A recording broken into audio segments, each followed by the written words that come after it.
All right there, boys and girls. Here we are, day 5 of our February daily math. Let's start with number 1, and that says, fix the mistake. We have 6 times 7 is less than 7 times 6. Well, we know with the associative property? No.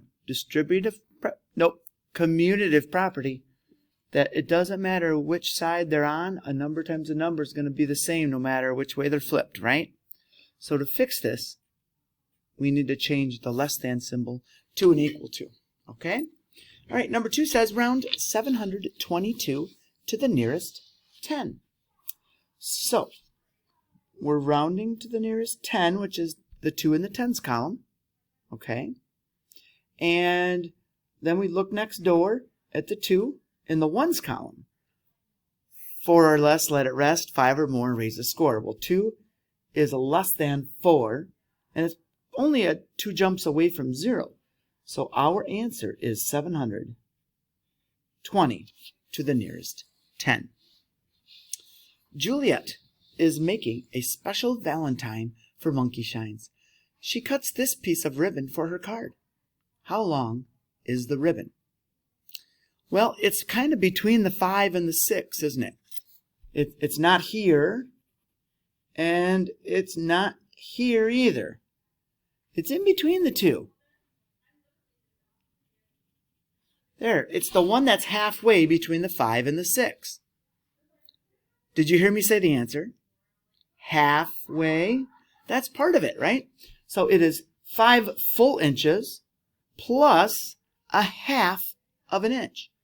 So our answer is 5 1/2 inches. Number 4. Circle all that equal the value of a quarter. We have a quarter of a dollar, 25 cents, a half of a dollar, and 25 cents. Well, a quarter of a dollar is the same as a quarter, which is the same as 25 cents. Those all equal 1/4. And our last one is number 5. Sandra takes Monkey Shines to the office to deliver the attendance folder.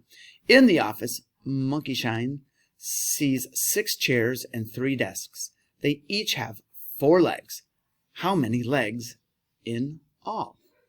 So we have 6 chairs times 4 legs, and we have 3 chairs times 4 legs.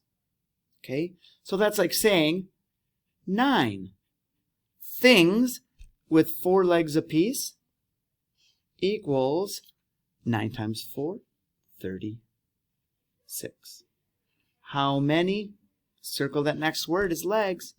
36 legs. All right, 9 times 4 does equal 36. Way to go, boys and girls. If you did not get one correct, remember to just make a line through the answer, okay, or a line through the number, and make your corrections, and then write down how many you got correct before watching the video.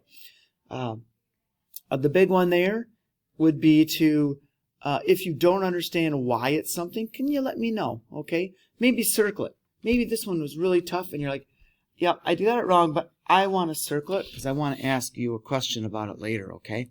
All right. I'll be here for you on that one. If you're at home watching this, then feel free to email me, okay? And I'll get back to you, and we can work together to solve that. All right, boys and girls, we will see you tomorrow for day 6 of Daily Math.